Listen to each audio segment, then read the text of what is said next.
धृतराष्ट्र उवाच धर्मक्षेत्रे कुरुक्षेत्रे समवेतायुयुत्सवः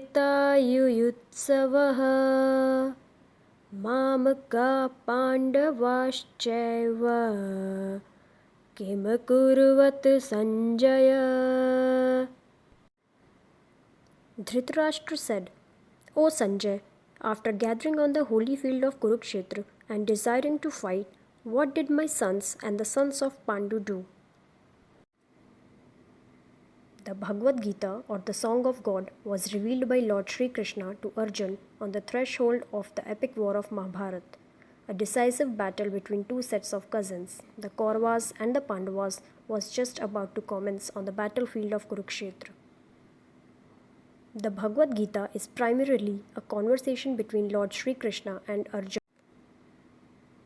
However, the first chapter begins with a dialogue between King Dhritarashtra and his minister Sanjay.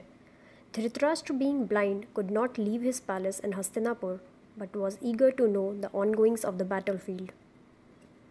Sanjay was a disciple of sage Vedvyas, the author of the epic Mahabharata and several other Hindu scriptures. Sage Vedvyas possessed a mystic ability to see and hear events occurring in distant places. He had bestowed upon Sanjay the miraculous power of distant vision.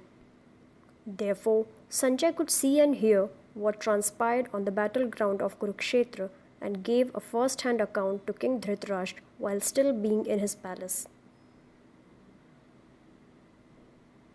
The two armies had gathered on the battlefield of Kurukshetra, well prepared to fight a war that was inevitable. Still, in this verse, King Dhritarashtra asked Sanjay what his sons and his brother Pandu's sons were doing on the battlefield.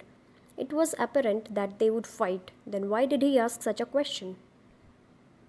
The blind King Dhritarashtra's fondness for his own sons had clouded his spiritual wisdom and deviated him from the path of virtue.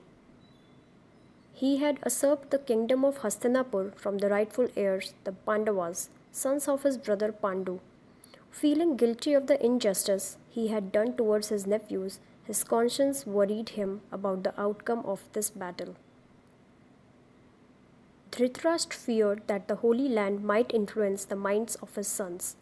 If it aroused the faculty of discrimination, they might turn away from killing their cousins and negotiate a truce. A peaceful settlement meant that the Pandavas would continue being a hindrance for them. He felt great displeasure at these possibilities, instead preferred that this war transpires. He was uncertain of the consequences of the war, yet desired to determine the fate of his sons. Therefore, he asked Sanjay about the activities of the two armies on the battleground.